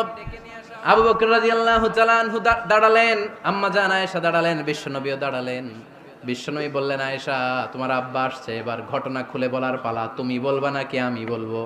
আম্মা জান আয়েশা বললেন, আপনি বলেন, তবে ওয়ালা তাকুল ইল্লা হাক্কান, যেটা ঘটছে ওইটাই বললেন, মিথ্যা কথা কইেন না। আবু বকর রাদিয়াল্লাহু তাআলা আনহু রেগে মেগে আগুন, কি এই কথা তুমি কেমন করে বলো? বিশ্বনবীকে মিথ্যা কথা কখনো বলবে? রেগে মেগে দিলেন মেয়ের গালে এক চড়। বানিয়ে বলতেছি না, মুসনাদ আহমদ ইবনে হাম্বলের হাদিস। বাবার হাতের থাপ্পড়কে আম্মা জান আয়েশা উল্টে বললেন। সাইয়েদনা আবু বকর রাগে গড়গড় করছেন, আবার মারার জন্য তেড়ে গেলেন। এবার বাঁচার জন্য আম্মা জান আয়েশা বিশ্বনবীর পিছনে যে আশ্রয় নিলেন, বিশ্বনবী বাঁচানোর জন্য দুই হাত মেলে দাঁড়িয়ে গেলেন। পড়েন সুবহানাল্লাহ। বিশ্বনবী যখন দুই হাত মেলে দাঁড়িয়ে গেলেন, সাইয়েদনা আবু বকর রাদিয়াল্লাহু আনহু থেমে গেলেন। সাইয়েদনা আবু বকর রাদিয়াল্লাহু তাআলা আনহু ঘর থেকে বের হয়ে বারান্দায় দাঁড়ালেন। পড়েন সুবহানাল্লাহ। এবার বিশ্বনবী আম্মা জান আয়েশার কাছে যেয়ে বলেন, ইয়া আয়েশা কাইফা রাআইতিনি আনকাসতুকি মিনার রাজুল, দেখছো কেমনে বাঁচাইলাম? আমি না থাকলে ভর্তা বানাই ফেলতো আজকে। আমি বাঁচাইছি তোমারে, আমি, আমার লগে ঝগড়া করো তুমি। লজ্জায় পড়ে আম্মা জান আয়েশা খিলখিল করে হেসে দিলেন, বিশ্বনবীও হেসে দিলেন। দুইজনের হাসির মধুর আওয়াজ শুনে সাইয়েদনা আবু বকর বাইরে থেকে অবাক, কিরে এতক্ষণ না ঝড় তুফান, এখন দেখি হাসি। সালাম দিয়ে অনুমতি নিয়ে ভিতরে ঢুকলেন। ঢুকে দেখেন আম্মা জান আয়েশাও হাসে, বিশ্বনবীও হাসে। এ হাসি দেখে আবু বকর রাদিয়াল্লাহু আনহু হেসে দিলেন। আরশের উপর থেকে খুশি হয়ে গেলেন কে? এবার সাইয়েদনা আবু বকর রাদিয়াল্লাহু তাআলা আনহু বললেন, ইয়া রাসূলুল্লাহ আশরিকানি ফি সিলমিকুমা কামা আশরাকতুমানি ফি হারবিকুমা। ও নবী, যুদ্ধ লাগলে, দুইজন যুদ্ধ লাগলে মীমাংসার জন্য যেমনি আমারে ডাকেন, এরকম হাসি আর আনন্দের মুহূর্তেও আমারে একটু ডাইকেন। আশরিকানি ফি সিলমিকুমা কামা আশরাকতুমানি ফি হারবিকুমা। নবী, আপনাদের মধ্যে ঝগড়া লাগলে সন্ধি করার জন্য আমারে যেমনি ডাকেন, আপনাদের হাসি খুশি আনন্দ খুনসুটি এই মজাদার মুহূর্তগুলোতে আমারে বঞ্চিত রাখেন না, আমার একটু ডাইকেন। সুবহানাল্লাহ পড়েন। এই মুসনাদ আহমদ ইবনে হাম্বলের হাদিস শোনার উদ্দেশ্য হচ্ছে, বিশ্বনবী প্রথমে ওমরে ফারুকের নাম বলেছিলেন। সাইয়েদনা আয়েশা বলে, না আমি ডরাই। হাইবাত, দিস ইজ কল্ড হাইবাত ওমর। একবার বিশ্বনবীর সব বিবিরা ধরলেন, ও নবী আমাদেরকে এটা দেন, ওইটা দেন, ঘরে এইটা নাই, ওইটা নাই, ওইটা নাই। বিশ্বনবীকে, আমার কাছে কিচ্ছু নাই, যদি এমনি আমার বউ হয়ে থাকতে চাও থাকো, তাহলে যা, তা না হলে যা লাগবে কিনে দেব, সাথে সাথে তালাকও দিয়ে দিব। কিছু দিতে পারবো না, আমার নাই তো, সামর্থ্য নাই। কিন্তু বিবিরাও ছাড়ে না, এটা দেন ওইটা দেন। বিশ্বনবী রহমতের নবী, বিবিদেরকে বুঝাতেও পারেন না। বিবিরা আবদার করতেছে, নবী এটা লাগবে, ওইটা লাগবে। ইন দ্য মিন টাইম বিশ্বনবী একজনের সালাম শুনতে পেলেন। কে যেন দরজায় দাঁড়িয়ে বলতেছে, আসসালামু আলাইকুম। বিশ্বনবী দরজার দিকে তাকালেন, তাকিয়ে বললেন, ওয়া আলাইকুমুস সালাম। আর বুঝতে পারলেন এটা আমার ওমরের সালাম। সালাম দেওয়ার পরে বিবিদের দিকে তাকায় দেখে একজন বিবিও নাই, সব অন্দর মহলের ভিতরে দৌড়। সুবহানাল্লাহ পড়তে পারলেন না? This is our super hero Omar. এরকম ওমর একটা লাগবে, চিল্লায় বলেন কয়টা? একটা ওমর গোটা বিশ্বকে সোজা করে দিবে। একটা ওমর সবল আর দুর্বলের সব পার্থক্য দূর করে দিবে। মাজলুমের উপর জালিমের অত্যাচারের অবসান ঘটায় দিবে। গোটা বিশ্বটাকে সাম্য, মৈত্রী, ভালোবাসার ইনসাফ দিয়ে পরিপূর্ণ করে দিবে। সেই ওমরের অপেক্ষায় আমরা। নিজের ছেলেকে 80টা বেত মেরেছেন। কয়টা? 80টা বেত মেরেছে। এই ব্যাপারে অনেকগুলো বর্ণনা পাওয়া যায়। সবচেয়ে সহিহ বর্ণনা হচ্ছে মুয়াত্তা ইমাম মালিকের বর্ণনা। ওমরে ফারুক রাদিয়াল্লাহু তাআলা আনহুর ছেলে আব্দুর রহমান মারুফুন বিআবি শাহমা ছিলেন মিশরে। ওখানে নাবিজ খেয়েছিলেন। নাবিজ হচ্ছে আরব দেশের লোকেরা দুধের মধ্যে শক্ত খুরমা রাত্রেবেলা ঢেলে দিত। ঢেলে দিলে সারা রাত ওই খুরমার রসটা দুধের সাথে মিশে দুধটা লাল হয়ে যেত। এটারে সকালবেলা খেত, খুব সুস্বাদু। এটাকে বলে নাবিজ। কিন্তু এটা রাতে ভিজাইলে সকালেই খাইতে হয়, রেখে দিলে আবার একটু সমস্যা হয়। এটা অনেকটা তারির মতো হয়ে যায়, মাতলামি চলে আসে। তো ওমরে ফারুকের ছেলে নাবিজ খেয়েছেন, মদ খাননি, নাবিজ, কিন্তু নাবিজ খাওয়াতে সাকরান চলে এসেছে। সাকরান চলে আসাতে এটা যখন প্রমাণিত হয়েছে, আমর ইবনুল আস রাদিয়াল্লাহু তাআলা আনহু নাকে 80 বেত মেরেছেন মিশরে। কয় বেত? নিয়ম হচ্ছে সবার সামনে, কিন্তু সবার সামনে না মেরে একটু গোপনে মেরেছে। এই তথ্য যখন ওমরে ফারুকের কাছে এসেছে, উনি বললেন না, মারতে হবে সবার সামনে, আলাদা মারলা কেন? ও মদিনায় ফিরে আসলে আমি আবার 80টা মারব। মদিনায় ফিরে আসার পরে সাইয়েদনা ওমরে ফারুক ওই আগের 80টারে আর ধরেন নাই, নিজ হাতে আবার 80টা বেত মেরেছেন। এই বেত মারার 1 মাস পরে এই আবু শাহমা ইন্তেকাল করেছে। অনেক ঐতিহাসিক বলে এই বেতের আঘাতে মরেছে, কেউ কেউ বলেছে নিজের রোগের কারণে মরেছে। কিন্তু দিস ইজ দ্য ইনসাফ সিস্টেম অফ উমর। নিজের ছেলে বলে ছেড়ে দেয় নাই।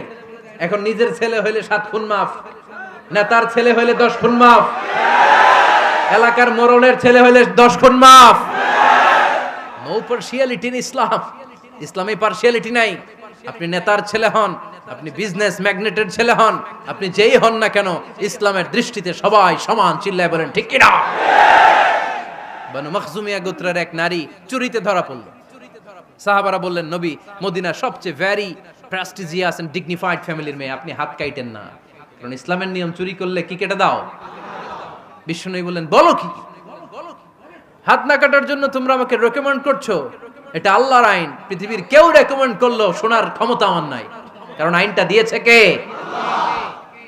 লাউ কানাত ফাতিমাতু বিনতি মুহাম্মাদিন সারাকাত লাকাতা মুহাম্মাদুন ইয়াদাহা।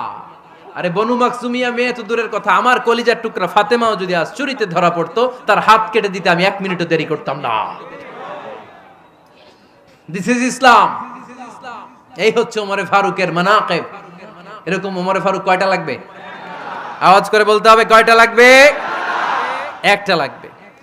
এই সাইয়েদনা ওমরে ফারুক মদিনার প্রথম চিফ জাস্টিস ছিলেন। সর্বপ্রথম উনার পরামর্শে সাইয়েদনা আবু বকর রাদিয়াল্লাহু তাআলা আনহু কোরআনকে সংকলন করেছেন।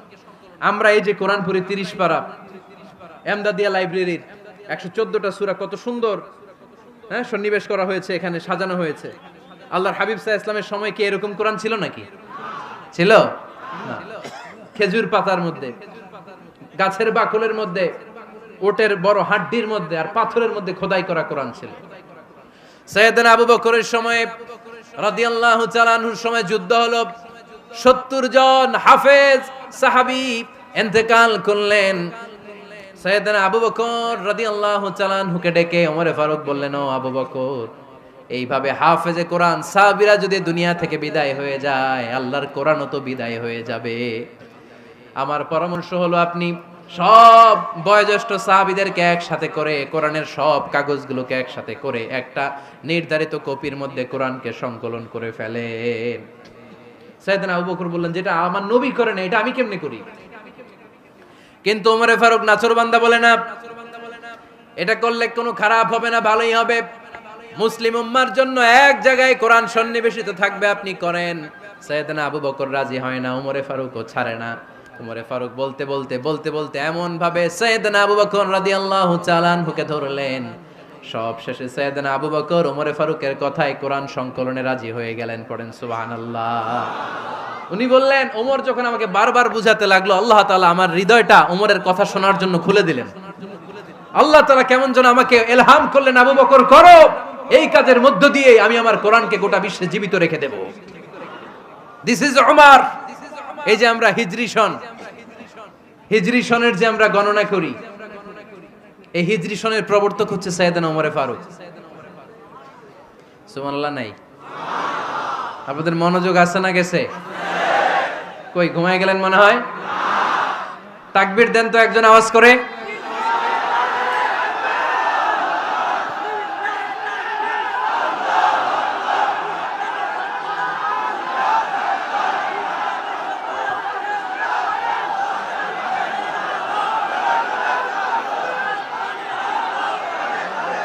মাশাআল্লাহ, মাশাআল্লাহ। বসেন বসেন, এখনই শেষ করে দেব কিছু সময়ের মধ্যে। আমরা একসাথে বিদায় নিব ইনশাআল্লাহ। ওঠা বসা করবেন না, ওঠা বসা করবেন না, বসেন। সাইয়েদনা ওমরে ফারুক এই হিজরি সনের গণনা শুরু করেছেন। সাহাবারা বলল, আমিরুল মুমিনিন, খ্রিস্টানদের ঈসাই সন আছে, আমাদের মুসলমানদের কোনো সন নাই। আমাদের একটা সন থাকলে আমাদের জিজিয়া নিতে, আমাদের জাকাতের টাকা উত্তোলন করতে অনেক সুবিধা হবে। ওমর ফারুক বললেন, তাহলে কোন সালকে হিজরি, কোন সালকে মুসলিম সাল হিসেবে আমরা ঘোষণা দিতে পারি? একজন বলল, আমার নবী যেই সালে জন্মগ্রহণ করেছেন ওই সালে।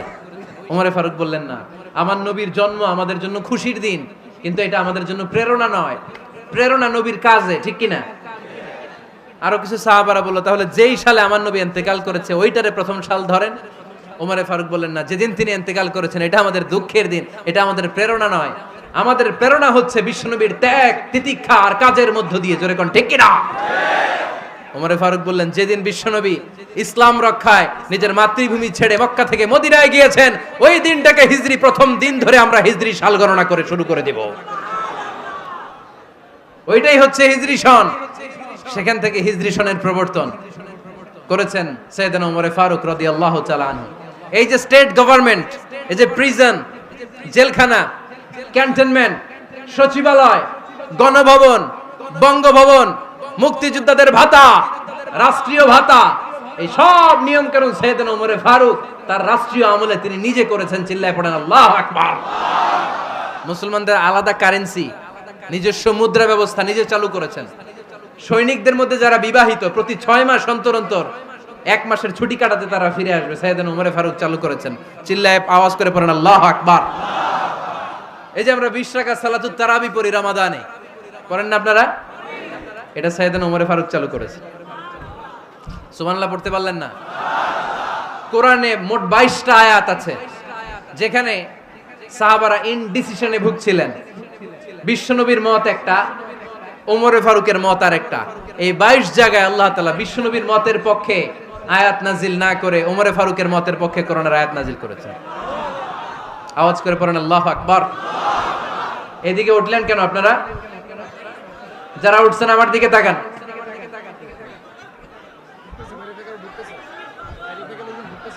কিছু ভিতরে ঢুকতেছে, কিছু বাইরে দিছে না?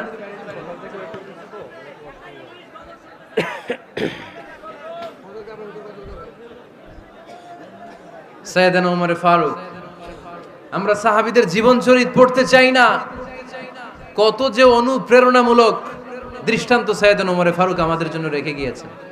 ওমর ফারুক যখন খলিফা, দিনের বেলায় যদি রাষ্ট্রে কোনো নিয়ম জারি করতেন, দিনের বেলায় জনগণকে কোনো বিষয়ে যদি নিষেধ করতেন, রাত্রে বেলায় খাওয়ার সময় ফ্যামিলি মেম্বারদের সবাইকে বলতেন, এই দিনের বেলা আমি জনগণকে এই কাজ করতে নিষেধ করেছি, তোমরা আমার ফ্যামিলি মেম্বার, খবরদার তোমরা এই কাজ করো না।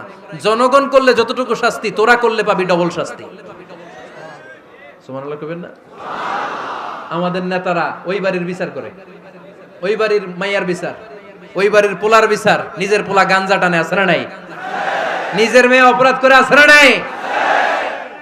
কি নেতা ছিলেন ওমর ফারুক! আগে নিজের ঘর সামলিয়েছেন, আগে নিজেকে সামলিয়েছেন, নিজের ঘর ঠিক করেছেন। বলেছেন জনগণ করলে যত ব্যাদ, তোরা করলে double bad. This is call leader, ঠিক কি না? এক বাবা এসে বললেন, ওমর ফারুক আমার ছেলে কথা শোনে না, বেয়াদব। ওমর ফারুক ছেলেরে ডাকলেন, বাবা তুমি তোমার আব্বাজানের কথা শোনো না, এটা তো কবিরা গুনাহ। ছেলে বলে, ওমর ফারুক সব দায় দায়িত্ব আল্লাহ ছেলে মেয়েদেরকে দিয়েছে, বাবা মাকে কোনো দায়িত্ব দেয় নাই। ওমর ফারুক বললেন, অবশ্যই দায়িত্ব দিয়েছে। তাহলে বলেন আমার বাবার দায়িত্ব কি? উনি বললেন, প্রাইমারিলি প্রথমত 3 দায়িত্ব। আইয়ান তাকিয়া উম্মা, পৃথিবীর প্রতিটি বাবার উচিত ছেলেদের মেয়েদের জন্য ভালো মায়ের ব্যবস্থা করা। 2 নম্বরে আইয়ুহসিনা ইসমা, সুন্দর তার একটা নাম রেখে দেয়া। 3 নাম্বার ইউআল্লিমাহুল কিতাব, তার আল্লাহর কিতাব শিক্ষা দেওয়া। এবার ছেলেকে আমার আব্বা 3টার একটাও করে নাই। এবার ওমর ফারুক রেগে গেলেন, বাবার কাঁধে ধরলেন, বললেন তুই ছেলের জন্য বিচার নিয়ে আসলি, তোর 3টা দায়িত্বের একটাও তুই পালন করিস নাই। ছেলে বলে, আমিরুল মুমিনিন, আমার মা নর্তকী, আমার মা মাজুসি, আমার মায়ের মধ্যে কোনো আদব কাদব নাই, সুন্দরী দেখে আমার মারে বাবা বিয়ে করছে, আমার মায়ের কাছ থেকে জীবনে কিছু শিখি নাই। 2 নাম্বার সাম্মানি খানফাসা, আমার বাবা আমার নাম রেখেছে চামচিকা। কি নাম রাখছে? এটা নাম হইলো একটা, এরকম উল্টাপাল্টা নাম আছে না নাই? না, এগুলো রাখবেন না। আব্দুল্লাহ রাখবেন, আব্দুর রহমান রাখবেন, আর একটা কি বলছি আজকে? হুজাইফা রেখে দিয়েন, পারবেন? ওয়ালাম ইউআল্লিমনি হারফাম মিন কিতাবিল্লাহ আমিরুল মুমিনিন, শুধু তাই না, আল্লাহর কোরআনের একটা অক্ষর আমার বাবা কোনোদিন আমারে শিক্ষা দেয় নাই।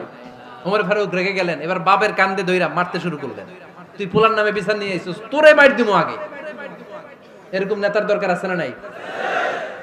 মদিনায় এক লোক তার বউরে রাগের চোটে 100 তালাক দিয়ে ফেলছে। কয় তালাক দেয়ার নিয়ম কয়টা? দিছে কয়টা? এবার স্ত্রী কাঁদতে কাঁদতে এসে বলে, আমিরুল মুমিনিন দেখেন, আমার স্বামী আমারে রেগে মেগে 100 তালাক দিছে। ওমর ফারুক বললেন, দইরা নিয়ে এটারে। নিয়ে আসা হলো। ওমর ফারুক বললেন, কয়টা তালাক দিয়েছো? কয় 100টা। কেন দিছো? কয় মাথা গরম আছিল। এরকম আছে না?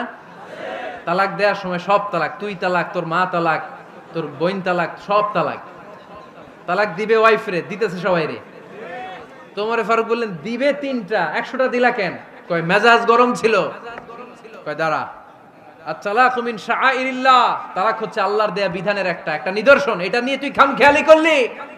আমার রায় শোন, আমার রায় হচ্ছে 3 তালাকে তোর বউ তালাক, বাকি 97 তালাক তোর পিঠের উপরে পড়বে। এরকম বিচারের দরকার আছে না নাই? এরকম দৃষ্টান্তমূলক বিচার যদি বাংলার জমিনে দেয়া হতো, আর কোন নারী ধর্ষিতা হতো, আর কোন নারীকে অ্যাসিড মারা হতো, আর কোন নারী যৌতুকের জন্য কান্না করতো? একটা আমল লাগবে, বেশি না। কয়টা লাগবে?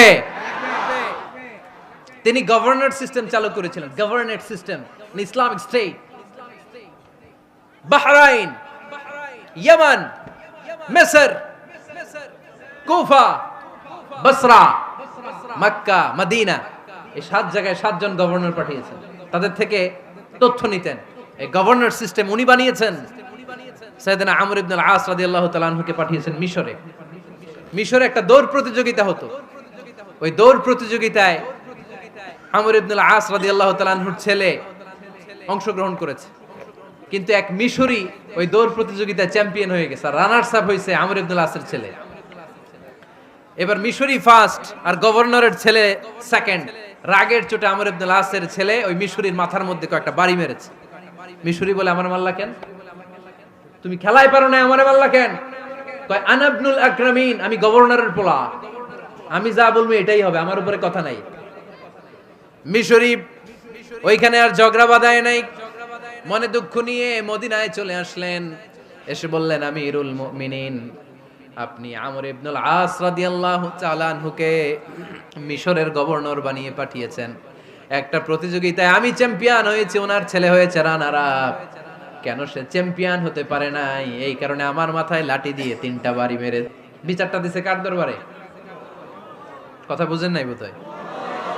ওমর ফারুকের দরবার। ওমর ফারুক বললেন, তাই আগামী বছরের অমুক তারিখ আমি সব গভর্নরদেরকে ডেকে হিসাব নেই, তো ওই দিন তুই থাকবি, পারবি না? মিশরে বলে, পারবো মানে অবশ্যই পারবো। ওই দিন 7 রাজ্য থেকে 7 গভর্নর হাজির, গভর্নরদের ছেলেরাও হাজির, মিশরীয় হাজির।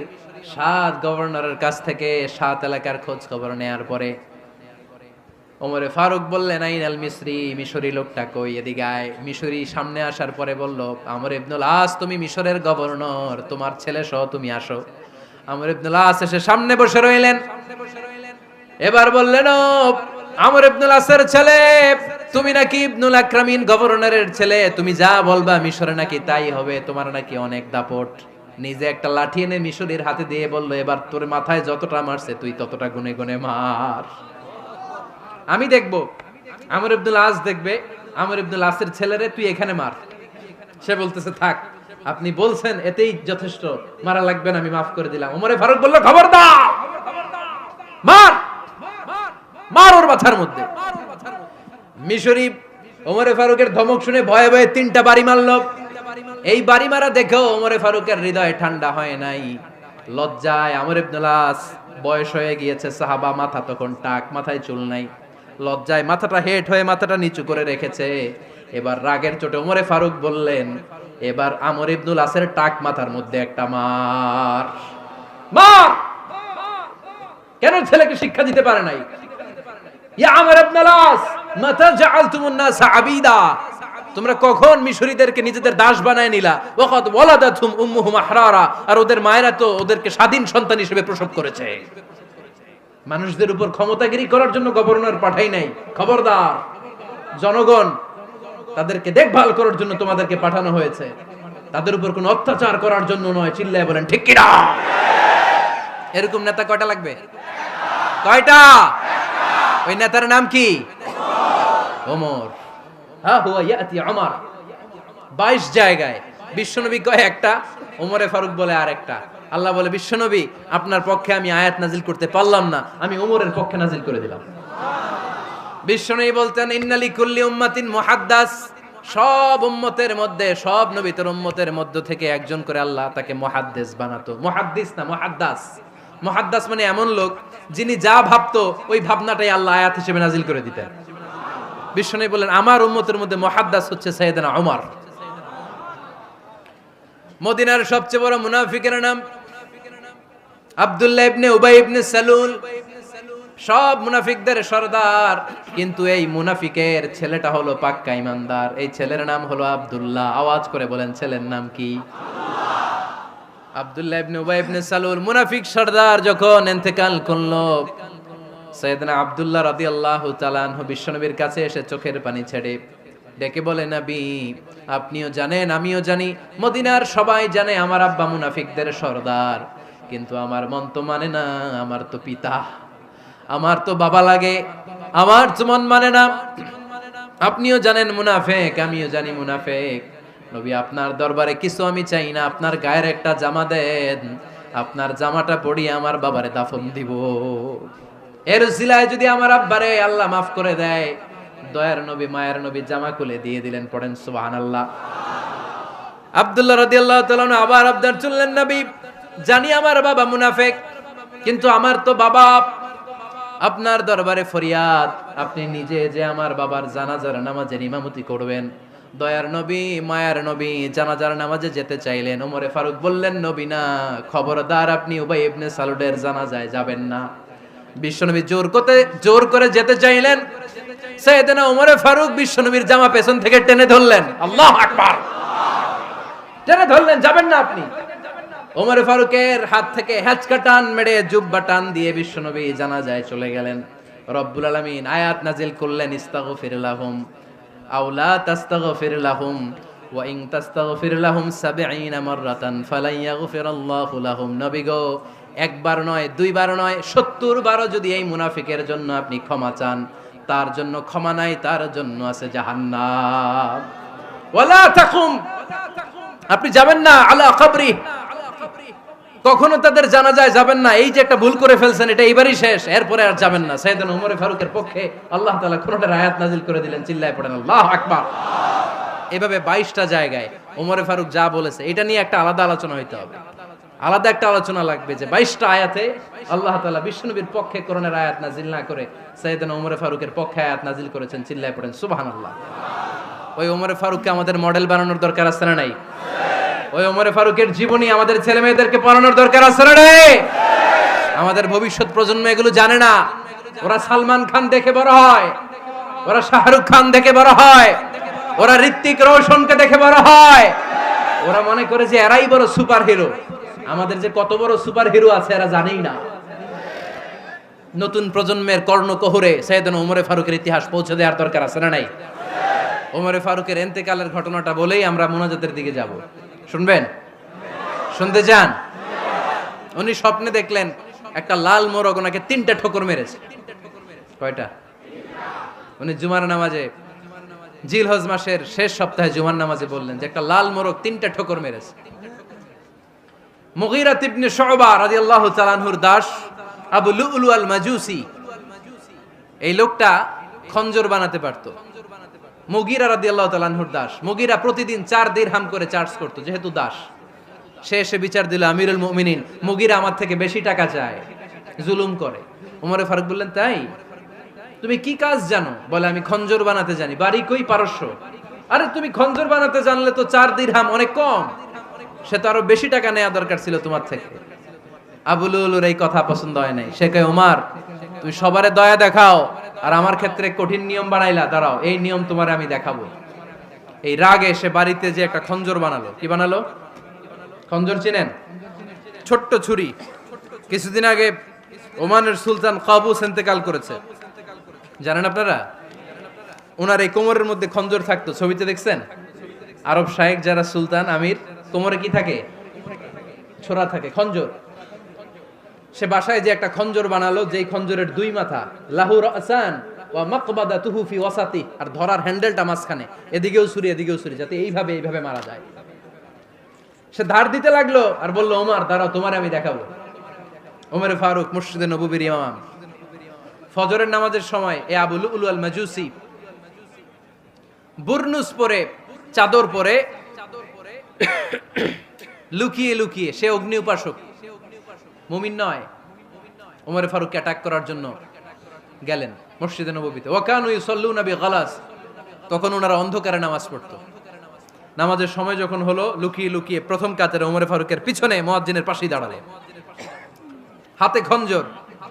একামত হলো, ওমরে ফারুক সালাত শুরু করলেন, ফজরের সালাত, আল্লাহু আকবার। নামাজ শুরু করলেন, সূরা ফাতিহা বললেন। আরেকটা সূরা যখন পড়তে যাবেন, in the mean time Abu Lulu এই খঞ্জর নিয়ে ওমরে ফারুকের বুকের মধ্যে 3টা স্টেবিং করলেন। একটা মারলেন নাভির নিচে, মারার সাথে সাথে পাকস্থলী কেটে গেল। আরেকটা মারলেন পাজরে, পাজর ছিঁড়ে গেল। 3টা মারার পরে ওমরে ফারুক বললেন, কাতালানি আল কালব, এক কুকুর আমাকে মেরে ফেলেছে। পেছন থেকে এক সাহাবীকে টান মেরে সামনের দিকে নিয়ে গেলেন, তুমি নামাজের ইমামতি করাও। আর ওমরে ফারুককে বাকিরা ধরাধরি করে পেছনে নিতে আরম্ভ করলেন। আর এই আত্মাই আক্রমণ যে করেছে, সে কাতারের মাঝখান দিয়ে যেতে আরম্ভ করলো আর দুই দিকে ছুরি মারতে আরম্ভ করলো।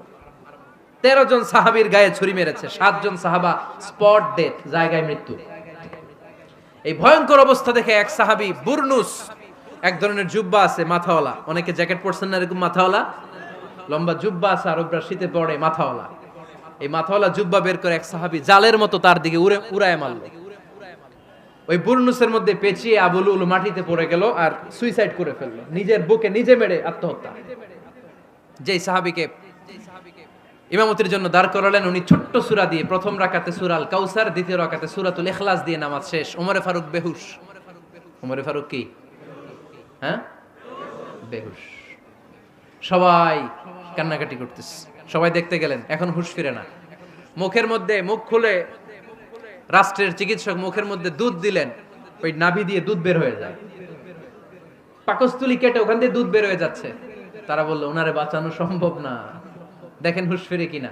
হুঁশ ফিরলে ওনার পরে কে আমির হবে, উনি যেন প্যানেল ঠিক করে দিয়ে যায়। সবাই তাকিয়েছে ওমরে ফারুকের চোখের দিকে। আল্লাহর মেহেরবানিতে ঘন্টা খানিক পরে উনি চোখ খুললেন। চোখ খোলার পরেই বলেন নাই, ও মা আমি মরে যাই। চোখ খোলার পরে উনি বলেন নাই, কে মারলো আমারে।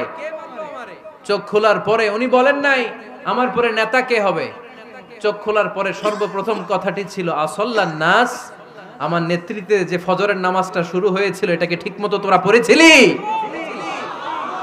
আমার নেতৃত্বে যে ফজরের জামাত শুরু হয়েছিল, সেটা ঠিকঠাক মতো সমাপ্ত হয়েছিল কিনা আগে বল। আসল্লান নাস, নামাজটা হয়েছে কিনা বল। সুবহানাল্লাহ কইতে পারলেন না? This is Omar, hour super hero. নেতা অনেকগুলো লাগে না, এরকম নেতা একটাই যথেষ্ট, যে গোটা বিশ্বকে কাঁপায় দিতে পারে। চিল্লায় বলো ঠিক কিনা? আমরা চাই আমাদের ছেলেগুলো ওমরে ফারুকের মতো বড় হোক। আমরা চাই আমাদের ছেলে মেয়েগুলো খাব্বাব, খুবাইব, সাইয়েদনা আলী, উসমান, আবু বকর রাদিয়াল্লাহু তাআলা আনহুর অনুসরণে বড় হোক, ঠিক কিনা? আমরা একটা ওমর চাই, যিনি আমাদেরকে সালাতের শিক্ষা দিয়ে গিয়েছেন, ইন্তেকালের আগে বলেছেন সাল্লান নাস। এজন্য আমরা যেন নামাজ কখনো নষ্ট না করি। আল্লাহর জমিনে দিন বাস্তবায়ন, আসাদ্দুহুম ফি আমরিল্লাহি ওমর রাদিয়াল্লাহু তাআলা আনহুর মতো এত কঠোর কেউ ছিলেন না। তাই দিন বাস্তবায়নে আমরা যেন কাউরে ছাড় না দেই। সবার আগে আল্লাহর দিন, সবার আগে আল্লাহর কোরআন, সবার আগে আমার ইসলাম, ঠিক কিনা? চাইলেই কেউ এদেশ থেকে ইসলাম রে মিটাই দিতে পারবে না। যে দেশে আল্লাহু আকবার ধ্বনির সাথে সাথে সূর্য উঠে যায়, আল্লাহু আকবার ধ্বনির সাথে সাথে সূর্য ডুবে যায়, সে দেশে আর কিছু থাকবে না থাক, আমার ইসলাম থাকবেই। আর কিছু থাকবে না থাক, আমার কোরআন থাকবেই। সে ইসলামের সাথে থাকতে রাজি আছেন তো? কোরআনের সাথে থাকতে রাজি আছেন তো?